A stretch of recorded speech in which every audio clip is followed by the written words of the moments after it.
Last lecture में हमने testing of hypothesis से स्टार्ट की थी। एक मरतबा इसका रिव्यू कर लेते हैं और फिर उसके बाद फर्दर एक्सरसाइज से कुछ क्वेश्चंस करेंगे। हाइपोथेसिस टेस्टिंग की दो अप्रोचेस हमने देखी हैं, एक क्रिटिकल वैल्यू अप्रोच है और दूसरी पी वैल्यू अप्रोच। ठीक है, इसमें हम ये जो कर रहे हैं ये प्रोसीजर कहलाता है one mean Z test when sigma is unknown. Sigma जब अननोन हो तो फिर ये टेस्ट हम यूज करते हैं, या इस प्रोसीजर को हम सिग्मा के अननोन होने की सूरत में यूज करते हैं। इसकी तीन असम्पशंस हैं। Number one, simple random sample होने चाहिए। नंबर टू, नॉर्मल पॉपुलेशन हो या लार्ज सैंपल हो। नंबर थ्री, सिग्मा नोन होना चाहिए। पहला स्टेप इसका ये होता है कि सबसे पहले नल हाइपोथेसिस सेट करते हैं। नल हाइपोथेसिस में हमेशा इसको एच नल से रिप्रेजेंट करेंगे और ये होगा मीन इक्वल्स सम वैल्यू। ये mean of the population equals some value. Mu null जो है ये कोई वैल्यू है किसी मीन की। ठीक है, ये कोई भी एक रियल नंबर वैल्यू जो है वो रियल वैल्यू होगी। फिर इसके बाद ऑल्टरनेट हाइपोथेसिस होती है। ऑल्टरनेट हाइपोथेसिस तीन तरह की हैं, लेफ्ट टेल्ड, राइट टेल्ड और टू टेल्ड। लेफ्ट टेल ये है कि जो आपके पास जो वैल्यू है तो ऑल्टरनेट ये है कि उससे लेस देन हो। राइट टेल ये है कि जो वैल्यू हो उससे ग्रेटर देन हो। और टू टेल ये है कि जो वैल्यू हमारे पास होगी नल हाइपोथेसिस में वो नॉट इक्वल टू, यानी कि उस सेम ना हो। सेकेंड स्टेप ये होता है कि हमें अल्फा डिसाइड करना पड़ता है, जिसे हम कहते हैं सिग्निफिकेंस लेवल, जो कि होती है probability of making type 1 error. 3 जो है वो फिर उसके बाद हम स्टैटिस्टिक्स कंप्यूट करते हैं, यानी कि जी वैल्यू कंप्यूट करते हैं इस फॉर्मूले से, x bar minus mu null over sigma over square root of n, और इसको हम जी नल कह देते हैं। ये वैल्यू यानी ये तीन स्टेप्स ये सेम होंगे दोनों अप्रोचेस में। इसके बाद फिर दो स्टेप्स 4 और 5 पी वैल्यू अप्रोच और क्रिटिकल वैल्यूज के अलग होते हैं। ठीक है, तो फोर्थ स्टेप क्रिटिकल वैल्यू का ये होता है कि क्रिटिकल वैल्यूज निकालते हैं, इसी वजह से इसे क्रिटिकल वैल्यू अप्रोच कहते हैं। और पी वैल्यू अप्रोच में पी वैल्यू कंप्यूट होती है, इस वजह से उसे पी वैल्यू अप्रोच कहा जाता है। लेफ्ट टेल्ड में ये होता है कि जो हमारे पास अल्फा होता है उस अल्फा के लिए जी वैल्यू कंप्यूट करते हैं, और लेफ्ट टेल है तो ये माइनस जी अल्फा हो जाएगा। तो हमारे पास ये एक पॉइंट आ जाता है, इसके लेफ्ट साइड पे हम कहते हैं, यानी कि लेफ्ट साइड पे अगर जी वैल्यू आती है जो कि कंप्यूटेड है तो हम ये कहते हैं कि ये रिजेक्शन रीजन है, और इसके राइट साइड पे आती है तो डू नॉट रिजेक्ट, यानी कि इस रीजन में आप रिजेक्ट नहीं कर सकते।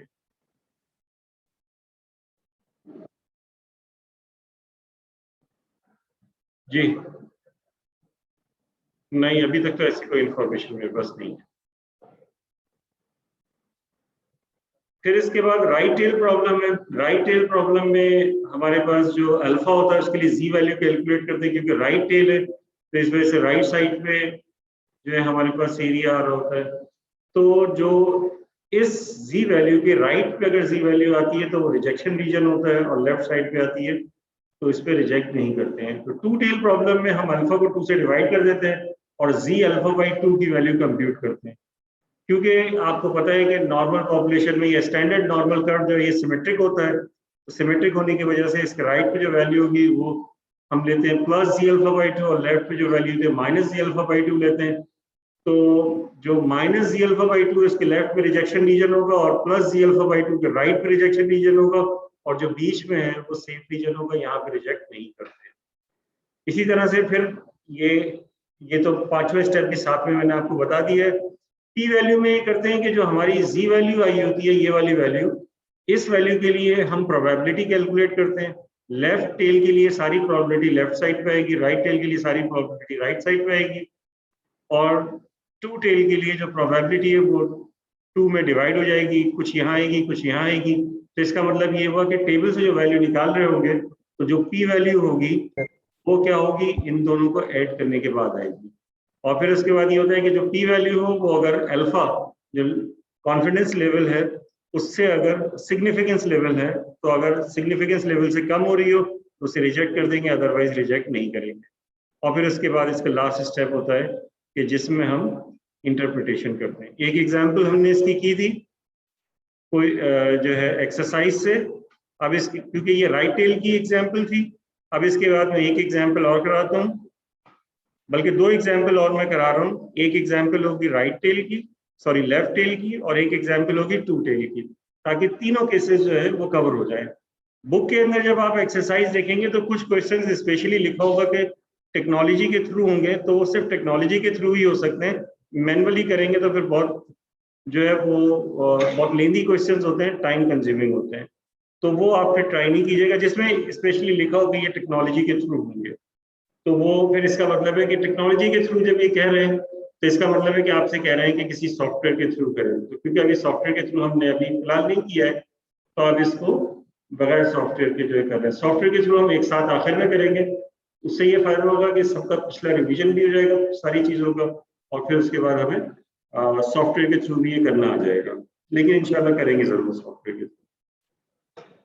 जी, असाइनमेंट आपको ऑनलाइन ही मिल जाएगा और ऑनलाइन LMS पे ही सबमिशन हो जाएगी, ठीक है ना। उसी तरह PDF फॉर्म में फॉर्मेट में जो करके आप सबमिशन करते हैं, तो आप उसी तरह से सबमिट कर दीजिएगा।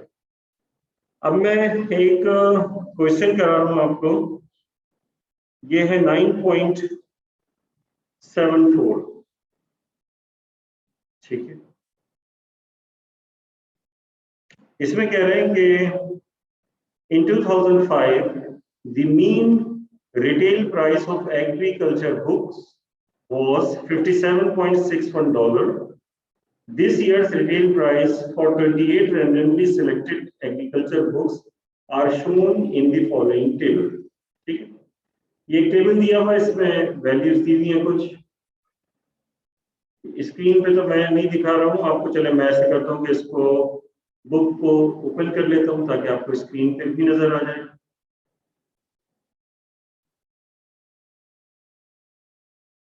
ठीक है, ये बुक है, इसका ये क्वेश्चन यहाँ से स्टार्ट हो रहा है,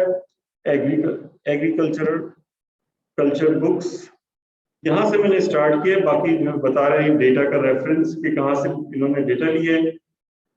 कह रहे हैं कि in 2005 the mean retail price of agriculture books was $57.61. This year's retail prices for 28 randomly selected agriculture books are shown in the following table. ये 28 जो है डेटा पॉइंट का एक सैंपल लिया गया, यानी सैंपल साइज है 28, और ठीक है, और जब 2005 में देखा गया था तो एग्रीकल्चर बुक्स का जो मीन था वो 57.61, ठीक है। इसके बाद हम इसको मैं पढ़ता हूँ दोबारा ये वाली चीज, लेकिन इसके पढ़ने से पहले मैं कुछ आप लोगों से पूछना चाह रहा हूँ। मुझे ये बताइए कि इस वक्त जो है ये जो दिया हुआ इन 2005 the mean retail price of agriculture books was 57.61%, sorry $57.61। तो ये क्या चीज है? नहीं, नल हाइपोथेसिस तो है। ये मुझे पहले बताइए कि ये मीन है किस चीज का, एक किसी सैंपल का मीन है या पॉपुलेशन का मीन है? पॉपुलेशन का मीन है, यानी कि पॉपुलेशन का मीन 2005 में $57.61 था। इस सेंटेंस से देख के आपको पता चल रहा है। इसके बाद हमें क्या दिया हुआ है, दिस ईयर का मतलब ये होगा कि जिस साल ये बुक लिखी गई होगी या जो क्वेश्चन जो है प्रोड्यूस किया गया उसको की बात है, लेकिन इससे कोई फर्क नहीं पड़ता। This year's retail price of 28 randomly selected agriculture books are shown in the following table. तो ये डिफरेंट जो है बुक्स ली गई, 28 रैंडमली सिलेक्टेड बुक्स है, उनके प्राइस यहाँ पर लिखे हुए हैं, ठीक है। तो ये हमारे पास क्या है, ये हमारे पास एक सैंपल है। अब इसके बाद देखें कह रहे हैं कि at the 10% significance level, do the data provide sufficient evidence to conclude that this year's mean retail price of agriculture books has changed from the 2000 mean? ये क्वेश्चन है एक्चुअली, ठीक है, ये क्वेश्चन है एक्चुअली। पिछली चीजें जो है वो है डेटा आपका, दिया हुआ ये क्वेश्चन पूछा गया है, यानी कि 10% सिग्निफिकेंस लेवल पे आपसे पूछ रहे हैं कि क्या डेटा सफिशिएंट एविडेंस प्रोवाइड कर रहा है कि जो इस वक्त पॉपुलेशन का मीन है, यानी कि जो इस वक्त पॉपुलेशन होगी उसका जो मीन है वो 2005 की पॉपुलेशन के मीन से डिफरेंट है या नहीं। ठीक है, ये जो है वो क्वेश्चन है। अब देखिए इसको किस तरीके से जो है करना है हमें।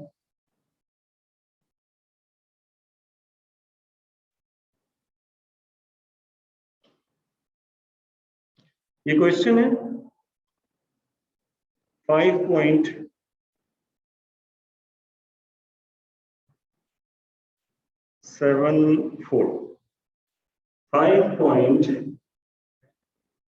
9.74 ये हमें शुरू में इन्होंने जो डिस्क्रिप्शन लिखा हुआ है, ये सारे क्वेश्चंस शुरू होने से पहले तो उन्होंने कहा है कि आप वैसे तो उन्होंने कहा है कि सिंपल रैंडम सैंपल है, लेकिन उन्होंने और लिख दिया कि इसमें आपको जो है वो पॉपुलेशन मीन जब गिवन हो तो उस वक्त हाइपोथेसिस टेस्टिंग होगी वो आपको यूज करनी है।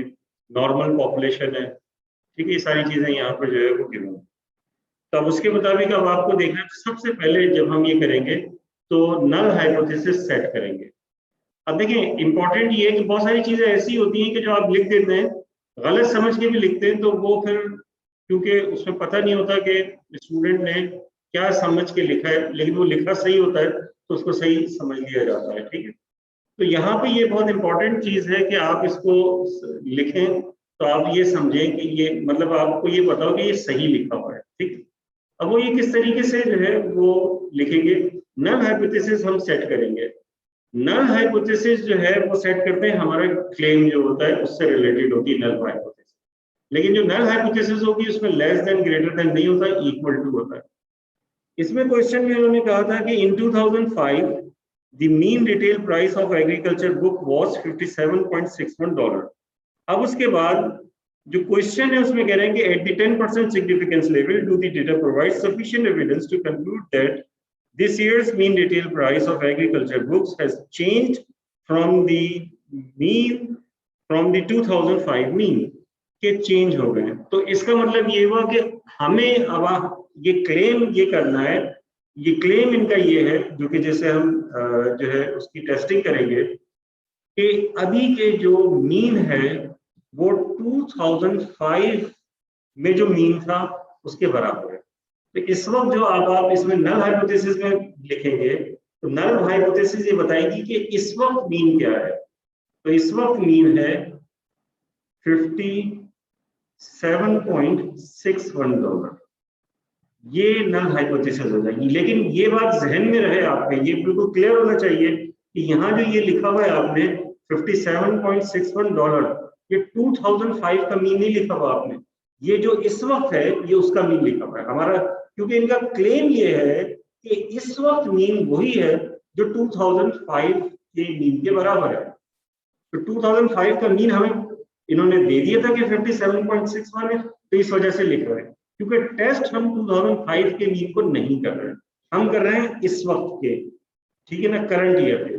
तो करंट ईयर में मीन जो है वो ये कह रहे हैं कि वही है जो 2005 का, तो 2005 का मीन यहाँ पर लिख दिया। लेकिन ये लिखा हुआ क्या है, टेस्टिंग के लिहाज से ये लिखा हुआ है 2005 का नहीं, करंट ईयर का। ये बात समझ में आ रही है, ये 2005 का नहीं है, ये करंट ईयर का मीन है। क्लेम ये है कि करंट ईयर का जो मीन है वो 57.61 है, $57.61। अच्छा, इसके बाद ऑल्टरनेट हाइपोथेसिस हम सेट करेंगे। अब हम ऑल्टरनेट, जी कोई क्वेश्चन है?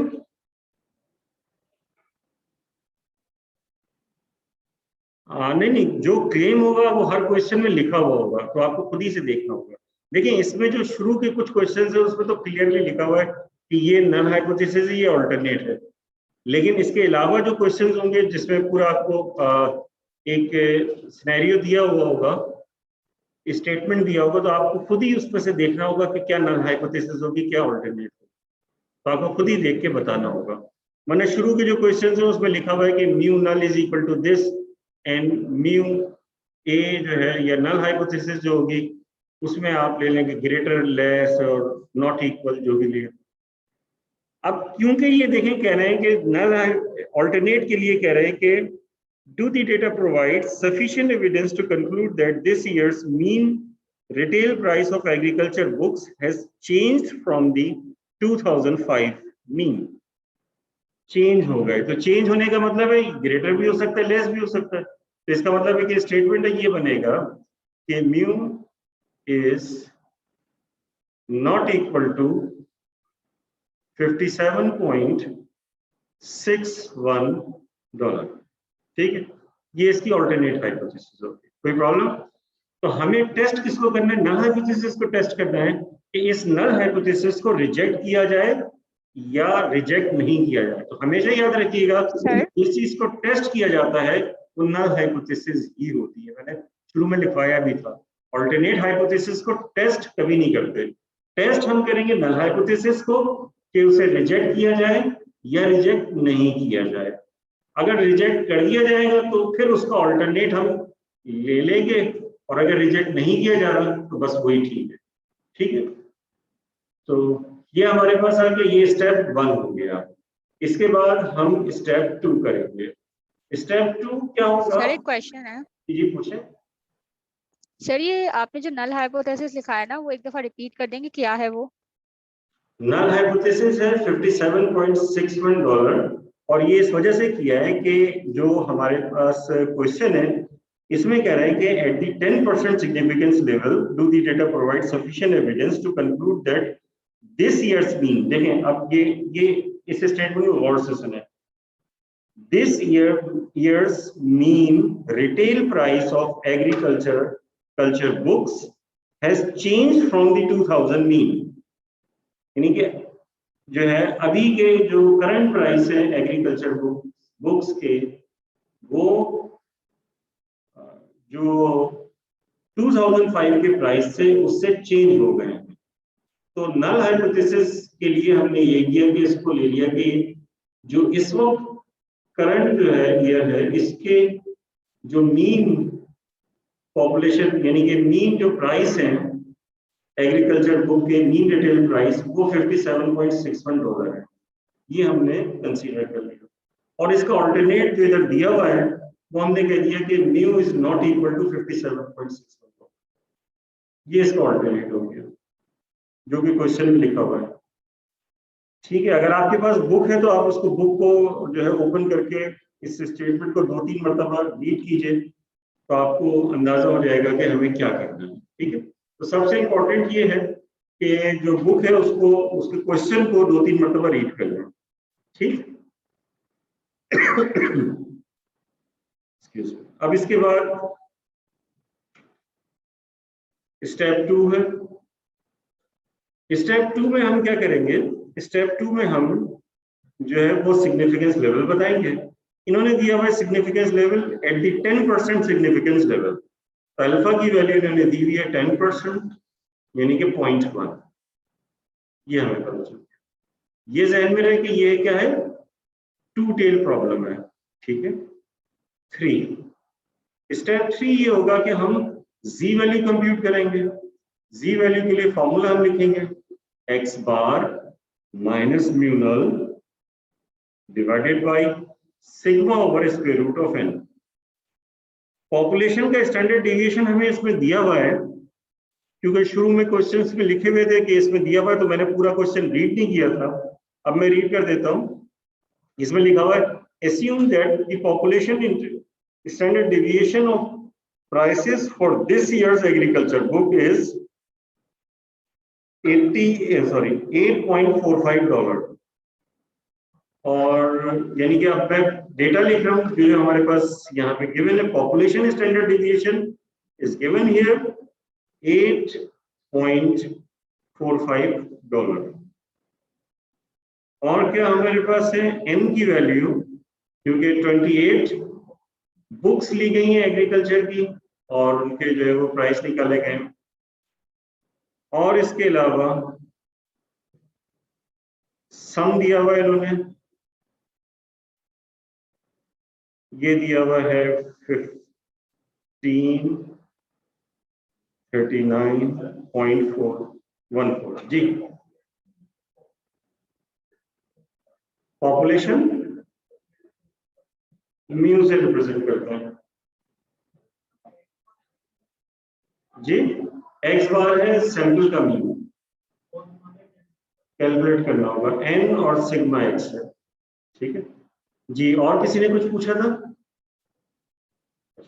अब इसके बाद देखें हम एक्स बार कैलकुलेट करेंगे।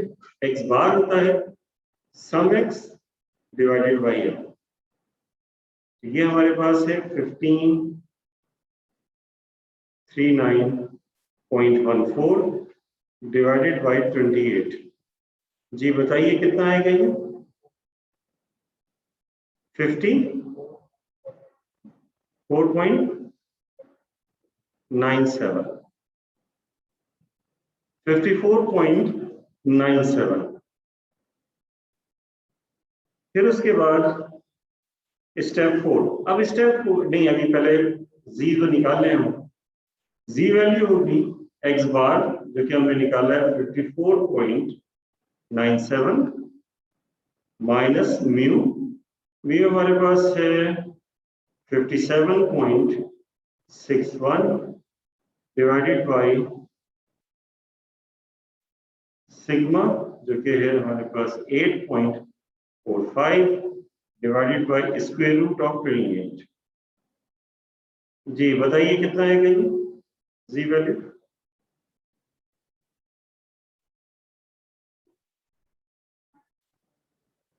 माइनस 1.654। ये हमारे पास जी वैल्यू आ गई। अब इसके बाद ये दो पार्ट्स में डिवाइड हो जाएगा, दो पार्ट्स में डिवाइड हो जाएगा। एक तरफ हम इसको करते हैं क्रिटिकल वैल्यू अप्रोच से, स्क्रॉल करूंगे, ठीक है। आप लोगों को कॉपी करने की जरूरत नहीं, सब मौजूद होता है, सब रिकॉर्डिंग भी हो रही है। और इसके अलावा ये जो फाइल है ये भी जब ये इससे पहले जो आर्ली से पहले मैं अपलोड कर दूंगा ग्रुप में जी। अच्छा अच्छा चलिए ठीक है, ठीक है। अब नीचे कर लूँ मैं। अब इसके बाद हम इसको क्रिटिकल वैल्यू अप्रोच और पी वैल्यू अप्रोच दोनों से करेंगे। तो देखिए क्रिटिकल वैल्यू अप्रोच,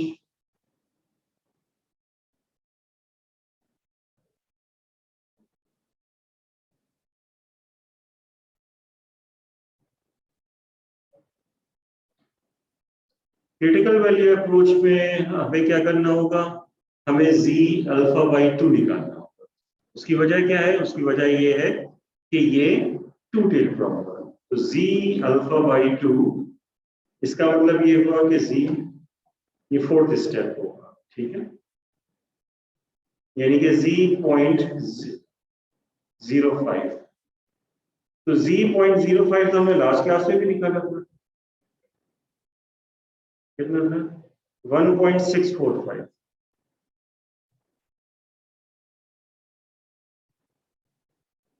तो ये आपके पास हो जाएगा 1.645।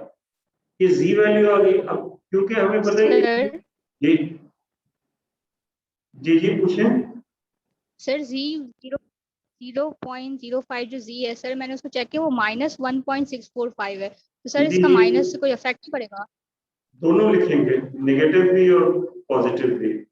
मैं आपको बता रहा हूँ क्या कैसे होगा।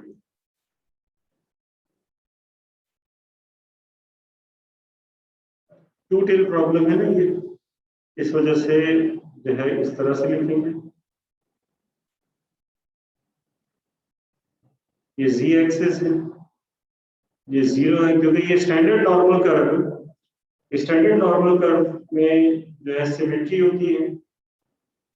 0 की लेफ्ट साइड पे लेंगे, ये है z.05 माइनस के साथ, ये होगा -1.645, इसके लेफ्ट साइड पे होगा। और ये जो रीजन होगा ये रिजेक्शन रीजन हो जाएगा। इसी तरह से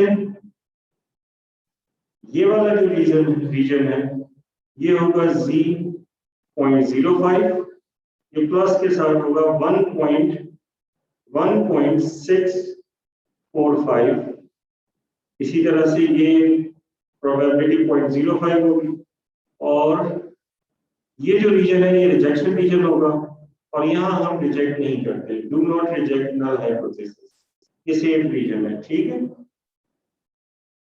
ये हमारे पास 1.645।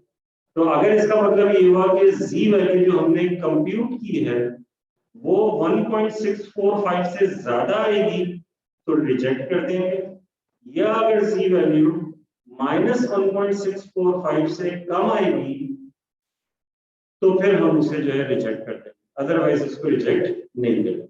ठीक है, और दूसरा ये कि जब आप टेबल देख रहे होते हैं तो अगर आप देखेंगे 1.64 ये 0.05 तो नेगेटिव आएगी ये वैल्यू, तो इसका मतलब ये हुआ कि ये लेफ्ट साइड पे बस आ रहा है इसके ऊपर, और कुछ फर्क नहीं पड़ता क्योंकि ये सिमेट्री होती है, तो वही एरिया राइट साइड पे करके दूसरी तरफ भी बना सकते हैं। कि ये सारी चीजें आपने जो है वो इंट्रोडक्शन टू स्टैट्स में पहले पढ़ी होंगी, अब इसमें बार बार जो है शुरू में थोड़ा सा मैंने बताया था, लेकिन अब बार बार बहुत सारी चीजें जो है वो मैं ये चीजें नहीं देख बता सकता।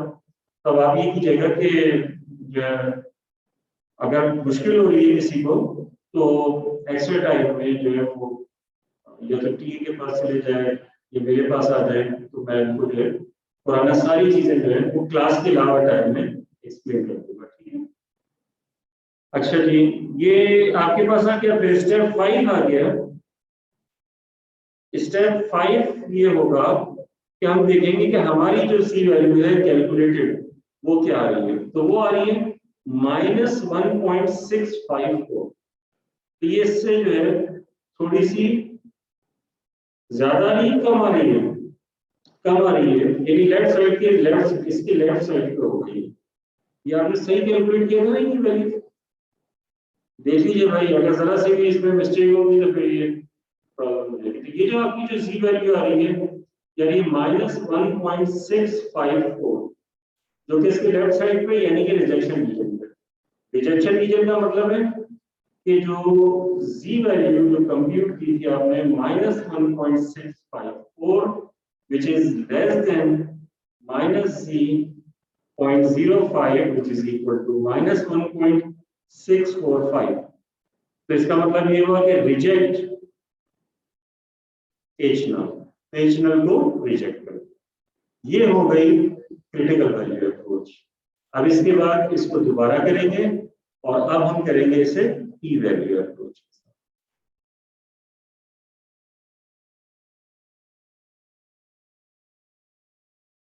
लेकिन आप ये देखेंगे कि रिजल्ट पे कोई फर्क नहीं पड़ता। ठीक है, दोनों सूरतों में रिजल्ट सेम आता है, आप P वैल्यू अप्रोच यूज करें या क्रिटिकल वैल्यू अप्रोच यूज करें। टू टेल प्रॉब्लम है, ये बात ध्यान में रहे। स्टेप 4 इसका ये होगा कि हमने जो Z वैल्यू कंप्यूट की है, इस Z वैल्यू के लिए हम क्या करेंगे, हम प्रोबेबिलिटी कंप्यूट करेंगे। ठीक है, तो ये हमारे पास Z वैल्यू है कि -1.5। सर माइनस, ये दोनों वैल्यूज तो इक्वल हुई ना बेसिकली। कौन सी दोनों वैल्यूज?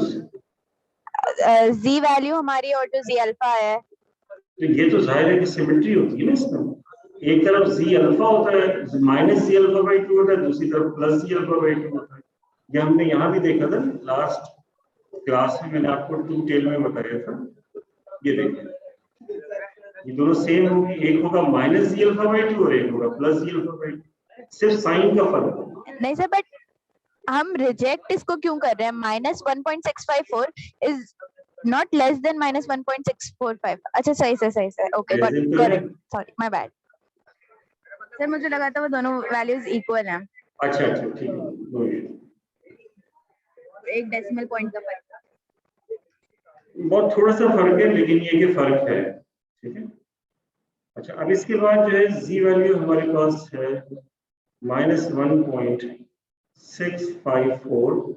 इस वैल्यू पे प्रोबेबिलिटी जो है वो निकालें, पी वैल्यू निकालें।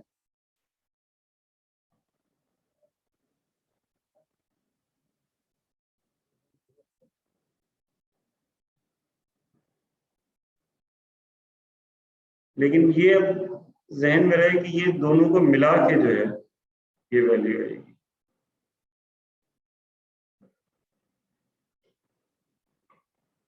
अब ये वैल्यू किस तरीके से निकालेंगे, ये -1.654। ये जरा टेबल में देखिए, किसी के पास टेबल है तो मुझे वैल्यू बताइए, या आप चाहते हैं मैं यहाँ स्क्रीन पे दिखा के मैं कैलकुलेट करूँ सबके सामने? चलिए ठीक है, इसी तरह करते हैं। उसके लिए मुझे टेबल खोलना पड़ेगा। ठीक है, इसका टेबल जो है वो खोलते हैं। हम पहुंच गए इसमें। ठीक है, फिर उसके बाद नेक्स्ट पेज पे आएंगे। नेक्स्ट पेज पे, ठीक है, इस पे आ गए। ठीक है भाई, अब आप देखिए कि कहाँ पर हैं हम, -1.654 ऐसे ही है। देखिए, और यहाँ पे ये जो होता है, ये वैल्यूज जो होती है, ये 1.6 यहाँ पे आएगा, 5 यहाँ पे आएगा। तो 5 कौन सा वाला कॉलम आएगा, ये वाला कॉलम आएगा। ठीक है, जी वैल्यू के लिए।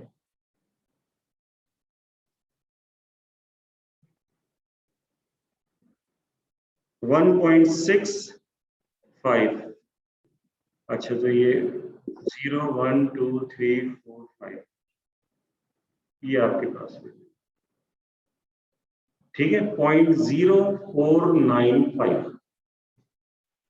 ठीक है जी, कोई प्रॉब्लम इस चीज में? तो ये वैल्यू हमने निकाली। अब मैं दोबारा इसको वैल्यू को याद रखिएगा जो हमने यहाँ यूज कर रखी है, 0.049 -1.654 था, 65 पे वैल्यू निकाल ली। अब मैं यहाँ पे ये वैल्यू लिखूंगा।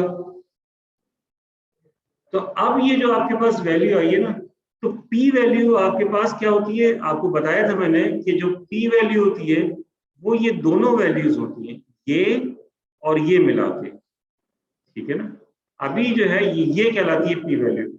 अभी जो आपने ये वाली चीज ली है, ये है -1.654, यानी ये वाली वैल्यू पे निकाला, यानी तो सिर्फ ये जो वहां से वैल्यू आई है वो ये वाला एरिया है, लेकिन आपको ये वाला एरिया भी तो चाहिए। तो जो P वैल्यू होगी वो एक्चुअली होगी 2 मल्टीप्लाई बाई 0.0495। जी भाई, ये बात समझ में आई आप लोगों की कि मैंने 2 से मल्टीप्लाई क्यों किया है? क्योंकि टू टेल प्रॉब्लम है, और टू टेल प्रॉब्लम में दोनों तरफ प्रोबेबिलिटीज होंगी। ठीक है, तो ये जो आपके पास आया -1.654, इसके ऊपर जो हमने प्रोबेबिलिटी निकाली है, तो जो हमारे पास स्टैंडर्ड नॉर्मल कर्व है, उस स्टैंडर्ड नॉर्मल कर्व में ये लेफ्ट साइड का ये वाला एरिया आएगा। तो हमें क्योंकि राइट साइड पे भी चाहिए, टू टेल होने की वजह से, अगर ये टू टेल प्रॉब्लम नहीं होता तो जो वैल्यू आती हम एज इट इज उसको उसी तरह से लिख देते।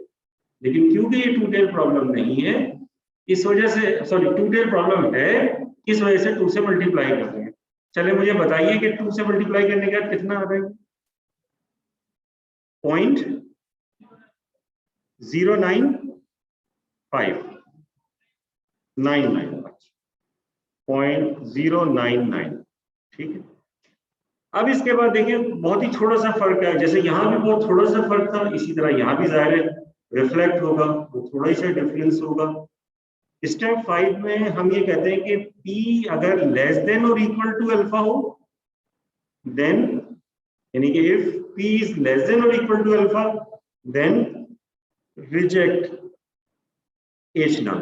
तो P कितना है? 0.099, और अल्फा क्या था?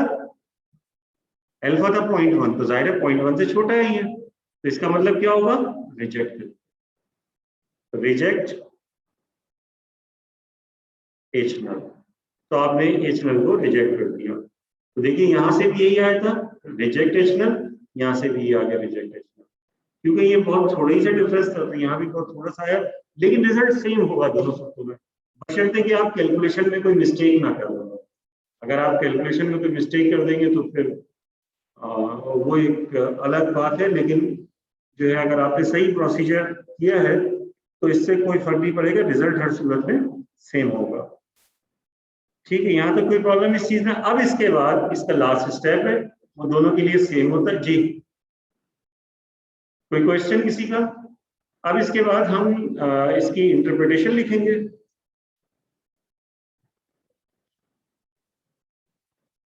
ठीक है, क्योंकि इसमें आपको जो है इंटरप्रिटेशन भी लिखनी होती है, ये स्टेप 6 होता है। तो अब हम यहाँ पे लिखेंगे एट, क्योंकि 10% सिग्निफिकेंस लेवल दिया हुआ है, तो हम लिखेंगे एट दी 10% significance level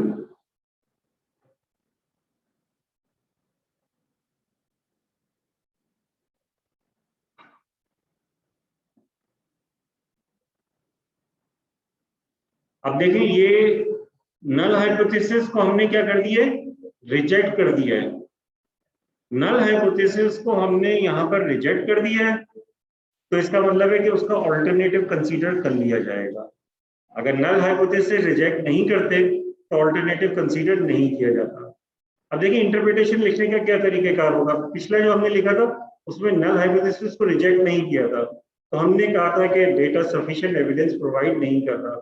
जो क्लेम था वो क्लेम जो है वो उसके बारे में हमने कह दिया था कि वो सही नहीं था। अब नल हाइपोथेसिस को रिजेक्ट कर दिया, लेकिन हम ये देखेंगे, यानी कि जब इंटरप्रिटेशन लिख रहे होंगे तो इस चीज का ख्याल रखना होगा जब इंटरप्रिटेशन लिख रहे हो।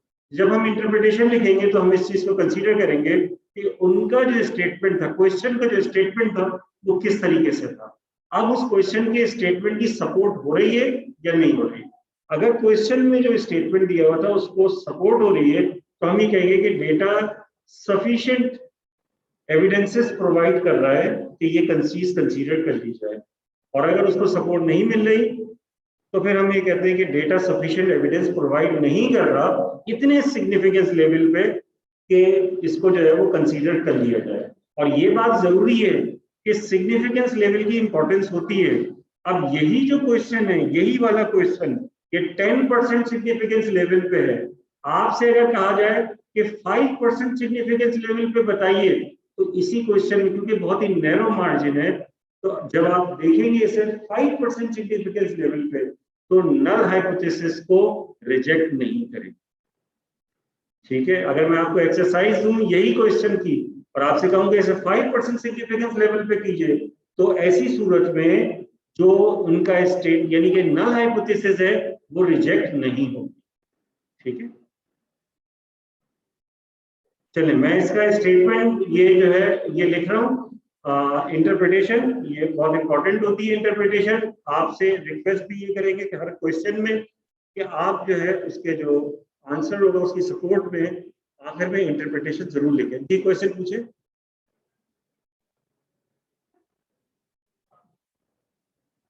देखिए मैं इस तरह से बता सकता हूं कि आप भी कुछ क्वेश्चन सॉल्व कर लेंगे ना तो आप भी बताने लगेंगे। देखें जब 5% सिग्निफिकेंस लेवल होगा, ठीक है, तो अल्फा जो है वो कितना होगा 0.05। ठीक है, इधर तो कोई चेंज नहीं आ रहा ना, जी तो यही रहेगा, ये भी यही है, ये भी यही है, ये भी, इनमें तो कोई फर्क नहीं, जी यही आएगा। जब जी यही आएगा तो इसका मतलब कि प्रोबेबिलिटी जो है वो यही आएगी, पी वैल्यू यही आएगी। जब पी वैल्यू यही आएगी तो फिर इसका मतलब क्या होगा, इसका मतलब ये होगा कि ये जो 0.05 से वैल्यू बढ़ जाएगी। जब 0.05 से वैल्यू बढ़ जाएगी तो इसका मतलब कि रिजेक्ट नहीं करेगी। क्लियर होगी ये चीज। तो इस तरह से ये यहाँ पे देखिए पी वैल्यू इसीलिए जो है मतलब ये कि बहुत तेजी से चीजें जो है वो उससे आइडिया हो जाता है पी वैल्यू से। लेकिन आपको दोनों अप्रोचेस आनी चाहिए, पी वैल्यू अप्रोच और क्रिटिकल वैल्यू अप्रोच, दोनों अप्रोच जो है वो आपको जो है वो पता होनी चाहिए। जी नहीं नहीं, उससे भी रिजेक्ट नहीं होता, यहाँ पे वैल्यू पे डिफरेंट होती है। ये माइनस 1.645 के बजाय ये वैल्यू यहाँ कहीं आ जाती, क्योंकि ये Z.05 के बजाय Z.025 होता। Z.025 होने का मतलब प्रोबेबिलिटी यहाँ कम होती, 0.05 के बजाय 0.025 होती, यानी इसका आधा एरिया होता। तो जाहिर है कि ये लेफ्ट पे पहुंच जाता, और ये वाला जो पॉइंट है ये उस पॉइंट के राइट पे आता, तो नॉन रिजेक्शन रीजन में आता, इस वजह से रिजेक्टिंग करते हैं। देखिए हमेशा याद रखिएगा, हर सूरत में दोनों अप्रोच से एक ही रिजल्ट आएगा, ऐसा नहीं हो सकता। कि मैं आपको फिर बता रहा हूँ कि ऐसा नहीं हो सकता कि दोनों अप्रोच से जो है डिफरेंट रिजल्ट आए। ठीक है, एक ही रिजल्ट आता है। वो हो सकता है कि आप थोड़ी सी कैलकुलेशन में मिस्टेक कर दें, रिजल्ट बहुत नैरो जो है वो उससे मार्जिन से चेंज हो रहा हो, और आपने कुछ राउंड ऑफ ऐसा कर दिया और डेटा, जिसकी वजह से जो है वो फर्क पड़ सकता है, अदरवाइज जो है वो कोई फर्क नहीं पड़ेगा। जी आपका क्वेश्चन?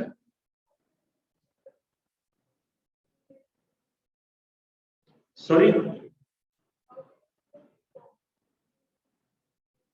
ये तो स्टेटमेंट को देख के आपको पता चलेगा, या तो आपको बताया जाएगा। इस स्टेटमेंट में कह रहे थे कि देखें, इस स्टेटमेंट को मैं दोबारा रीड करता हूं।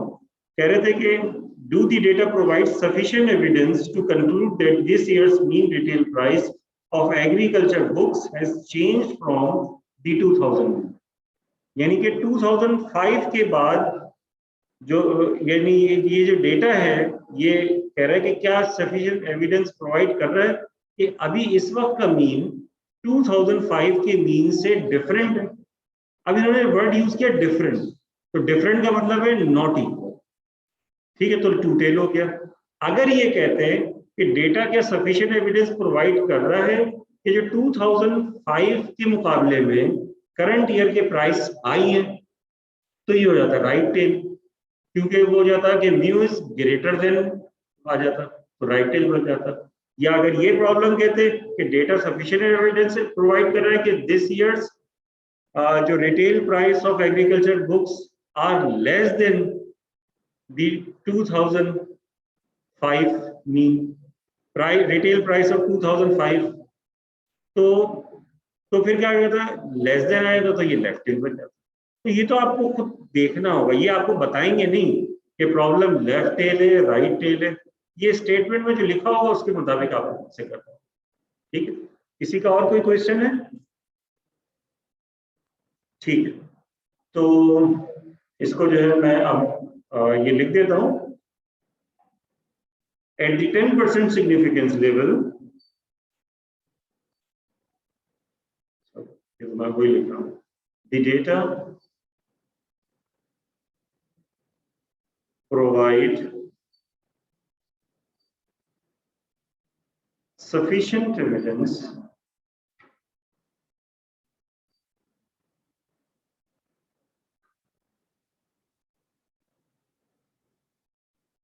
to conclude that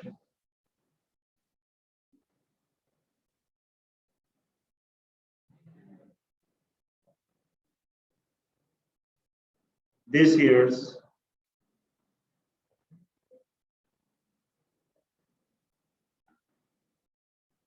mean retail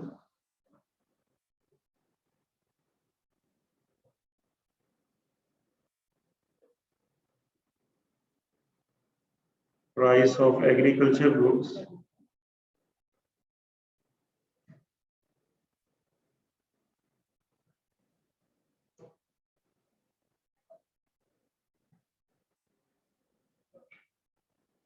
has changed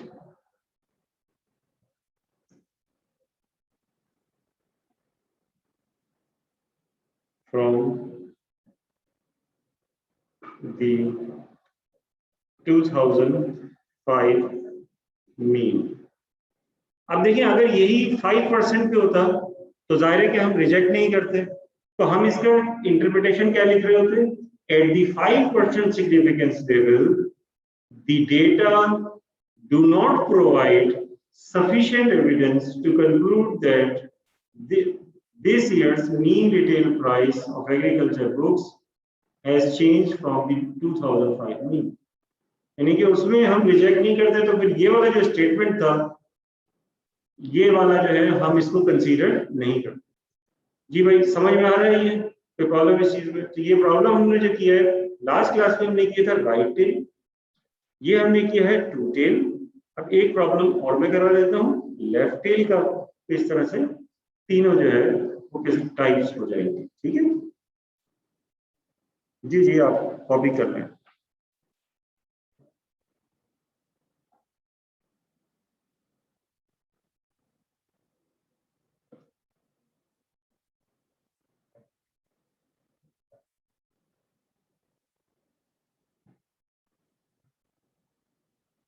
इसके बाद नेक्स्ट जो प्रॉब्लम होगा 9.75 कर लिया आपने कॉपी?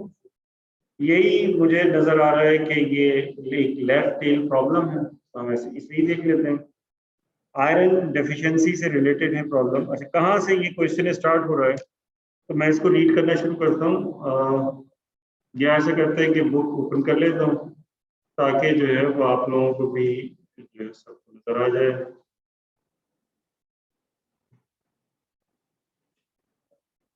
चैप्टर 9 है ये और इसकी एक्सरसाइज 9.4।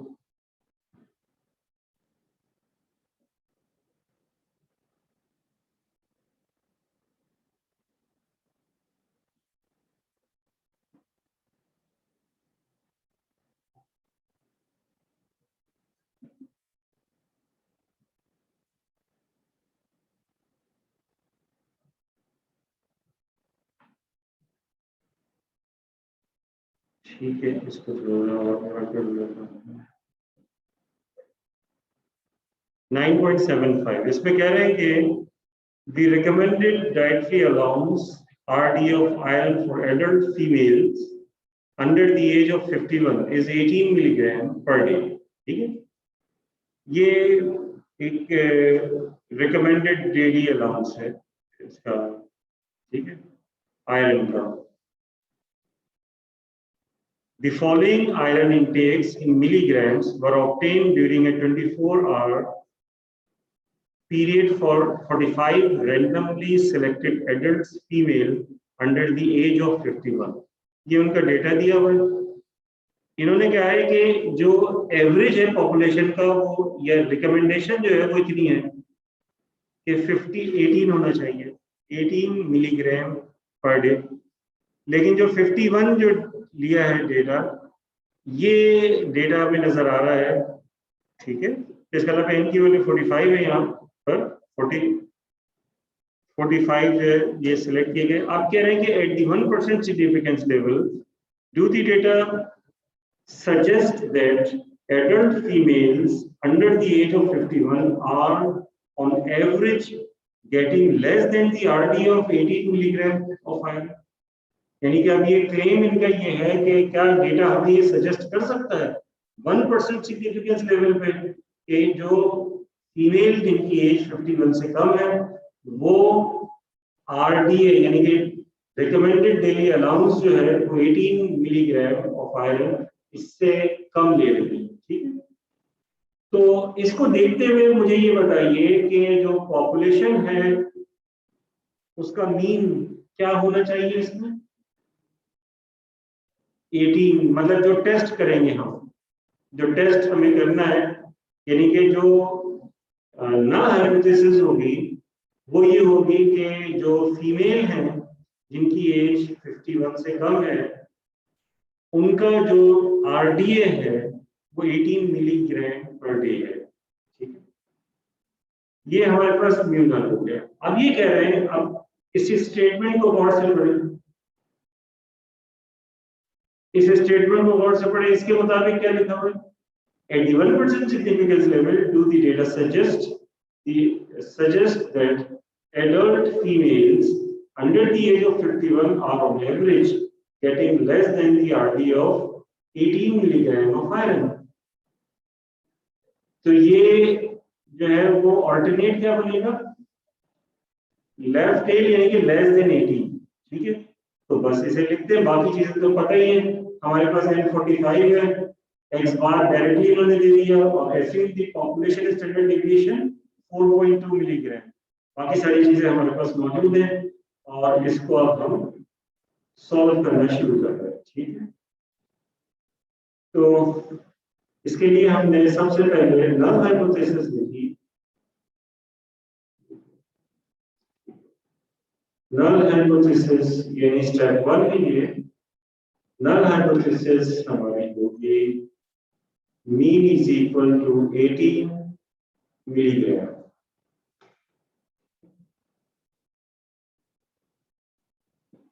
ऑल्टरनेट हाइपोथेसिस यूनिट जरूर लिख दिया करें, इससे आइडिया जाता है कि आपने कितना interest question. Mu is less than 18 milligram। ये इसकी ऑल्टरनेट हाइपोथेसिस है। सेकंड सिग्निफिकेंस लेवल, अल्फा इन्होंने क्वेश्चन में दिया 1%, यानी कि 1.01 हो जाएगा। 3 इसके लिए पॉपुलेशन का स्टैंडर्ड डेविएशन सिग्मा, ये हमें इन्होंने दिया हुआ 4.2 मिलीग्राम। एक्स बार एक सैंपल लिया था 45 विमेन्स का और 45 विमेन का, और वो 45 विमेन का जो सैंपल है उसका मीन है 14.68 मिलीग्राम और एन की वैल्यू यहाँ पे 45 है। अब हम स्टैटिस्टिक्स कंप्यूट कर सकते हैं, जो कि होती है x bar minus mu null divided by sigma over square root of n. इनकी वैल्यूज ये रखेंगे। एक्स बार 14.68, ये 45 विमेन जो है उनका मीन है जो वो ले रही है, और ये 18 डिवाइडेड बाय सिग्मा जो कि है 4.2 divided by square root of 45। जी अब मुझे बताइए कि इसका क्या रिजल्ट आ रहा है। -5.30 ये हमारे पास जी वैल्यू आ गई, ठीक है। अब इसके बाद हमारे पास दो अप्रोचेस आ जाएंगी, एक क्रिटिकल वैल्यू अप्रोच और दूसरी P value approach.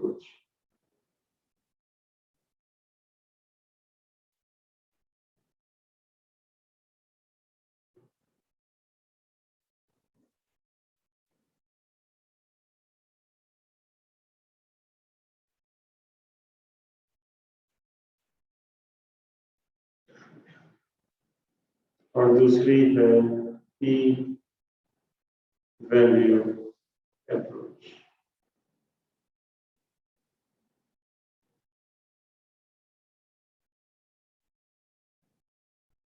Critical value approach में जी अल्फा हम कंप्यूट करेंगे, यानी कि Z.1 हम कैलकुलेट करेंगे। तो मुझे कैलकुलेट करके बता दीजिए Z.1 कितना होगा। और जाहिर है कि ये नेगेटिव वैल्यू हम लेंगे क्योंकि लेफ्ट हैंड प्रॉब्लम है, वैसे भी नेगेटिव आती है। सर Z.01 है। हाँ 0, सॉरी ये तो 10% का 0.0। Thank you.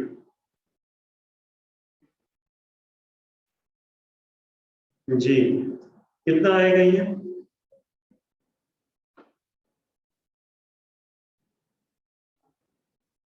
वो हम लेफ्ट साइड पे लिखेंगे क्योंकि ये लेफ्ट हैंड प्रॉब्लम है। जी कितना आ रहा है? ये हमने कॉन्फिडेंस इंटरवल जब निकाला था उस वक्त कैलकुलेट किया था।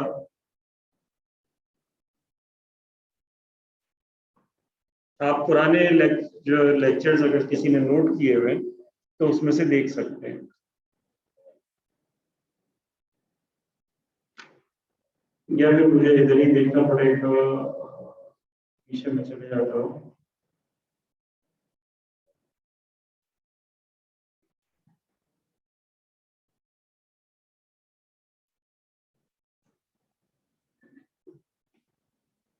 कॉन्फिडेंस इंटरवल 0.05 पे या फिर 0.01 पे देखना है। 0.01 पे कोई भी हमने नहीं किया।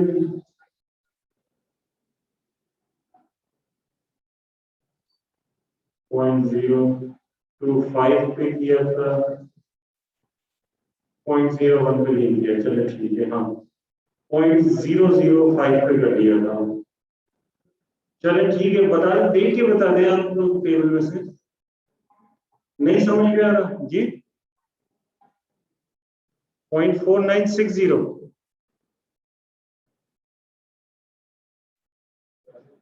ऐसा करता हूं कि मैं बुक से निकाल लेता हूं, ठीक है, ताकि जिन लोगों को अगर निकालना नहीं भी आ रहा है तो वो इसे देख लें। ये मुश्किल तो नहीं लग रहा, आप लोगों की समझ में आ रहा है? अरे यार वो तो मैंने पढ़ाया भी नहीं है आप लोगों को, मैं समझ रहा कि सबको आता होगा।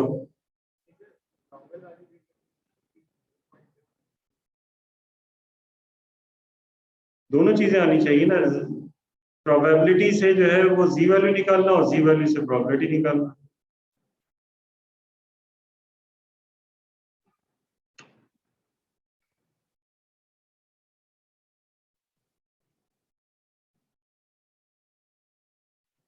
चलो प्रोबेबिलिटी है 0.0, तो प्रोबेबिलिटी यहाँ पे देखेंगे 0.01, तो 0.01 कहाँ पर होगी? 0.01, 0.01 एक ये है, 0.009 है, ठीक है, और ये है 0.0102। तो या यार तो आपकी स्क्रीन शेयर नहीं हो रही। अच्छा अच्छा अच्छा, सॉरी जी, अब शेयर हो रही है? यस सर, अब हो गई। चले ठीक है, थैंक यू। अब इसमें देखें कि ये 0.01 है ना, यहाँ पे ये है Z.01, ये प्रोबेबिलिटी, यानी कि ये एरिया 0.01, ये प्रोबेबिलिटी यहाँ होती है। 0.007 है और पॉइंट इस तरह से बढ़ रहा है नीचे आ, तो 0.094, 0.0096, 0.0099 और 0.0102। अब देखिए, या तो आप ऐसा करें कि इसे ले लें, ये भी करीब है, या फिर ये ले लें, ये ज्यादा सही है, और अगर चाहें तो इन दोनों का मीन भी ले सकते हैं। तो हम ऐसा करते हैं, ये ले लेते हैं -2.33, तो 2.33 ये असल में हम वैल्यू इस तरह से निकाल रहे हैं, तो ये 2.33 हो गई, क्योंकि नेगेटिव साइड पे है तो इस वजह से माइनस में आएगी। तो 2.33 ये वैल्यू जहन में रखिएगा कि ये वैल्यू होगी, ठीक है।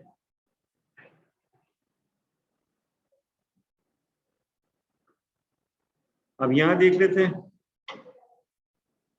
2.33, तो ये नेगेटिव साइड पे होगा,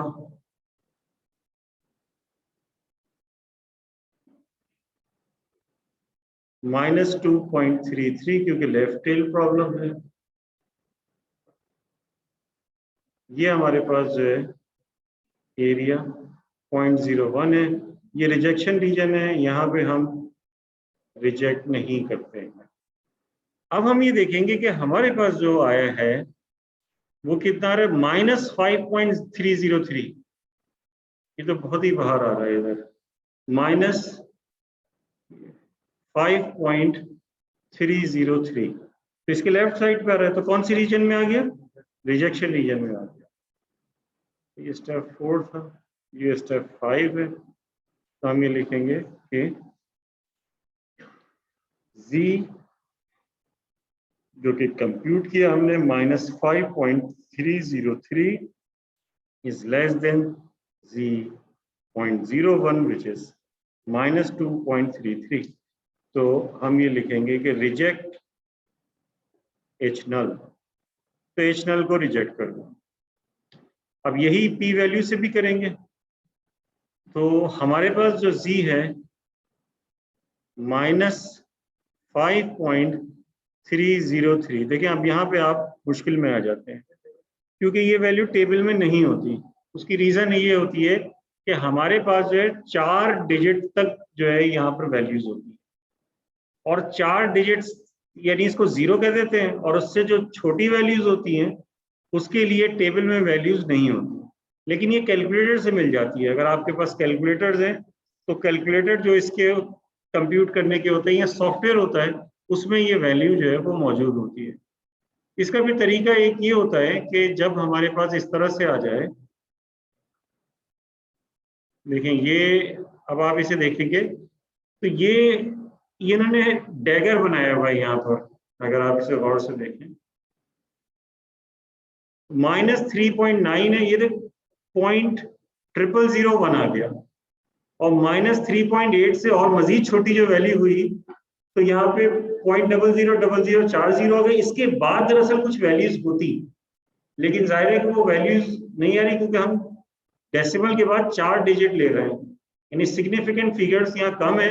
अगर सिग्निफिकेंट फिगर्स हम बढ़ाएंगे तो फिर मजीद वैल्यूज आएंगी और बहुत सारी आ सकती है। डैगर इन्होंने देखें यहाँ पर एक्सप्लेन किया हुआ है नीचे,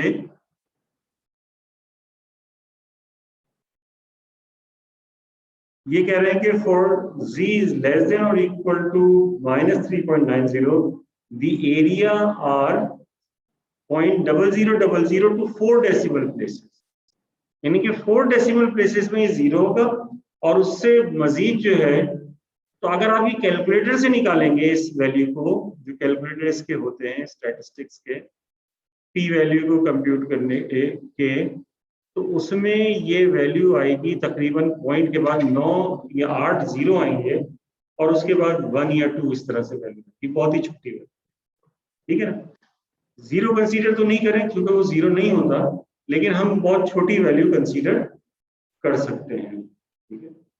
और जाहिर है कि वो जब इतनी यहाँ तक नहीं आई, ठीक है, तो और हमारे पास अल्फा तो इसके अंदर आ रहा है, तो हमें क्लियरली ये इस बात को ये इंडिकेट कर रहा है कि हम जो भी लेंगे वो अल्फा से जो है वो छोटा ही होगा, ठीक है। तो इसके लिए हम ये करते हैं कि एग्जैक्ट वैल्यू तो हमारे पास नहीं आ रही पी वैल्यूज के ऊपर,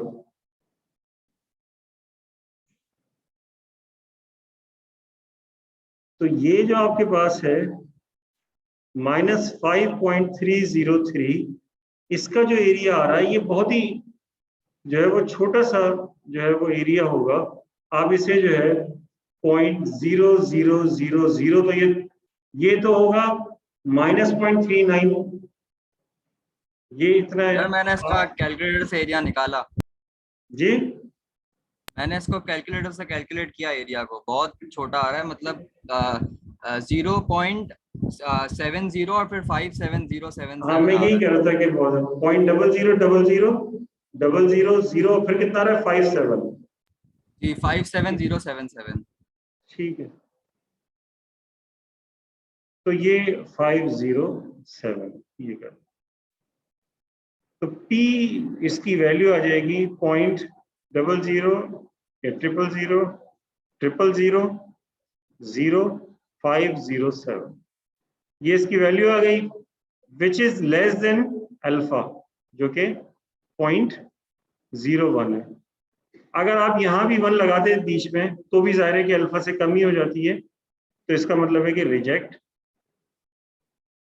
5वां स्टेप ये होगा कि reject H null, H null को आप रिजेक्ट कर दें। ये बात समझ में आ रही है आप लोगों के, ठीक है। ये जो वैल्यू आई है, जब आपके पास इतनी छोटी वैल्यू आ जाए जो कि 4 जो डिजिट्स हैं उनमें 0 आ जाए, तो इसका मतलब ये होगा कि आपके पास पी वैल्यू इतनी छोटी है कि उसे रिजेक्ट ही कर देंगे, क्योंकि बाकी चीजों के लिए आपके पास जाहिर है कि जो अल्फा होगा वो इतना छोटा नहीं होगा, तो लाजमी पी वैल्यू जो है अल्फा से छोटी हो रही होगी और रिजेक्ट कर देंगे, लेकिन कैलकुलेटर से जो है वो आपके पास वैल्यू आ सकती है, ठीक है। तो इस तरह से जो है वो आप इसकी जो पी वैल्यू निकाल सकते हैं। कैलकुलेटर एग्जाम में अलाउ होगा, आप कैलकुलेटर को यूज कर सकते हैं, ठीक। फॉर्मूला याद, कौन सा फॉर्मूला कहाँ है इसमें, कहाँ है यार, ये कोई फॉर्मूला है इसमें, तो ये ट्रांसफॉर्मेशन है वेरिएबल की, एक्स बार को जो है वो जी वेरिएबल में कन्वर्ट किए, तो अब तो याद ही हो जाना चाहिए यार, ये इतनी मर्तबा आप इसको पढ़ते हैं, ये कोई ऐसा बड़ा सा फॉर्मूला नहीं है। आगे चल के आप पढ़ेंगे कि डिग्री ऑफ फ्रीडम वगैरह के फॉर्मूले होते हैं, पूल स्टैंडर्ड डिविएशन निकालते हैं, और जब नॉन पूल कर रहे होते हैं तो डिग्री ऑफ फ्रीडम के आएंगे फॉर्मूले, जब एक से ज्यादा पॉपुलेशन होगी, वो मुश्किल फॉर्मूले होंगे वो आपको दे दिए जाएंगे। ये फॉर्मूले पे तो एक्सपेक्ट ना करें कि इस तरह की चीज जो है वो एग्जाम में भी, ये तो बहुत सिंपल सा है, ठीक है। तो यहाँ तक कोई प्रॉब्लम? इसकी इंटरप्रिटेशन आप खुद लिख लेंगे, ठीक है। ये क्वेश्चन का जो स्टेटमेंट होगा उस स्टेटमेंट को देख के आप इसकी इंटरप्रिटेशन लिख दीजिएगा, ठीक है। तो आज यहीं तक रखते हैं, इंशाल्लाह नेक्स्ट क्लास में इसको आगे करेंगे, ठीक है। अल्लाह हाफिज।